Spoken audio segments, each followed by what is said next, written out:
Hi hello ನಮಸ್ತೆ, welcome back to Dharani blogs with Geeta YouTube channel.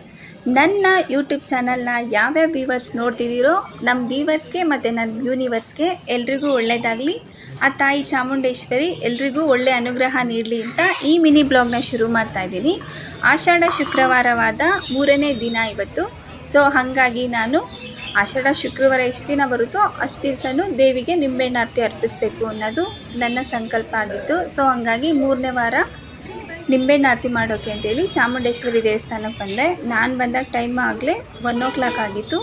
So ನಾನು ಮನೇಲೆಲ್ಲ ಕೆಲಸ ಮುಗಿಸಿ ಮನೇಲೂ ಪೂಜೆ ಮುಗಿಸಿ ಬಂದು ನಿಂಬೆಹಣ್ಣು ಆರತಿನ ಹಚ್ಬಿಟ್ಟು ಹೋಗ್ತೀನಿ. ದಿಢೀರಂತ 12 ಗಂಟೆಗೆ ಹಚ್ಚಬೇಕು, ನನಗೆ 6 ಗಂಟೆಗೆ ಪೂಜೆ ಆಗಬೇಕು. ಸೊ ಹಂಗೆಲ್ಲ ನಾನು ರಿಸ್ಟ್ರಿಕ್ಷನ್ ಹಾಕ್ಕೊಳ್ಳೋಂಗಿಲ್ಲ. ಯಾಕಂದರೆ ಭಕ್ತಿಯಿಂದ ಪೂಜೆ ಮಾಡಬೇಕು. ನಾವು ನಮ್ಮನೆ ಕೆಲಸನೂ ಮುಗಿಸ್ಕೊಂಡು ಮನೆಯಲ್ಲೂ ಪೂಜೆ ಆಗಿ ದೇವಸ್ಥಾನದಲ್ಲೂ ಬಂದು ನಿಂಬೆಹಣ್ಣು ಆರತಿ ಹಚ್ಚಿದಾಗ ನನ್ನ ಮನಸ್ಸಿಗೆ ಏನೋ ಒಂದು ಸಮಾಧಾನ ಸಿಗುತ್ತೆ. ಹಾಗಾಗಿ ಬಂದು ನಾನು ಮನೇಲಿ ಪೂಜೆ ಮುಗಿಸೇ ಬಂದು ಹಚ್ಚೋದು. ಸೊ ನನಗೆ ಭಕ್ತಿಯಿಂದ ಪೂಜೆ ಅರ್ಪಿಸ್ಬೇಕು, ಗಡಿಬಿಡಿ ಮಾಡಬಾರ್ದು. ಸೊ ಹಾಗಾಗಿ ಬಂದು ಪೂಜೆ ಮುಗಿಸ್ಕೊಂಡು ಹೋದೆ. ತುಂಬ ರಶ್ ಇರುತ್ತೆ ಎಲ್ಲೂ. ಅಂಗಡಿಯವ್ರು ಹೇಳ್ತಾಯಿದ್ರು ಅಲ್ಲಿ ದೀಪ ತೊಗೊಳಕ್ಕೆ ಹೋದಾಗ ಕಾಲಿಡೋಕ್ಕೂ ಜಾಗ ಇಡಲ್ಲ ಮೇಡಮ್, ನೀವಾದರೂ ಅರ್ಥ ಮಾಡ್ಕೊಂಡು ಇಷ್ಟು ನೀಟಾಗಿ ಬಂದು ದೀಪ ಹಚ್ಬಿಟ್ಟು ಹೋಗ್ತೀರಾ, ಯಾವಾಗ ಹಚ್ಚಿದ್ರೂ ದೀಪನೇ ತಾನೇ, ದೇವಿಗೆ ತಾನೇ ಸೇರುತ್ತೆ ಅಂತ ಹೇಳ್ಬಿಟ್ಟು. ಸೊ ಹಾಗಾಗಿ ನಿಧಾನಕ್ಕೆ ನೋಡಿಕೊಂಡು ಜನ ಕಡಿಮೆ ಇದ್ದಾಗ ಹೋಗಿ ಸ್ವಲ್ಪ ಹಚ್ಚಿ. ನಿಮ್ಗೆ ಹಂಗೂ ಬೇಕು ಅಂದರೆ ಬೆಳಗ್ಗೆನೇ ಹೋಗಿ ಹಚ್ಚಿ.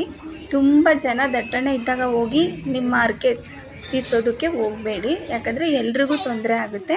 ಸೊ ನಾವಲ್ಲಿ ಪೂಜೆ ಮುಗಿಸ್ಕೊಂಡು ನಮ್ಮ ಚಕ್ರವರ್ತಿನ ಸ್ಕೂಲಿಂದ ಕರ್ಕೊಂಬಂದು ಅವನ ಜೊತೆ ಸ್ವಲ್ಪ ಹೊತ್ತು ಟೈಮ್ ಸ್ಪೆಂಡ್ ಮಾಡ್ತಾಯಿದ್ದೀನಿ. ಇವತ್ತು ಫುಲ್ಲು ಮಳೆ ತುಮಕೂರಲ್ಲಿ. ಸೊ ಚಟಿ ಮಳೆ, ಜೋರಾಗೂ ಬರ್ತಿಲ್ಲ.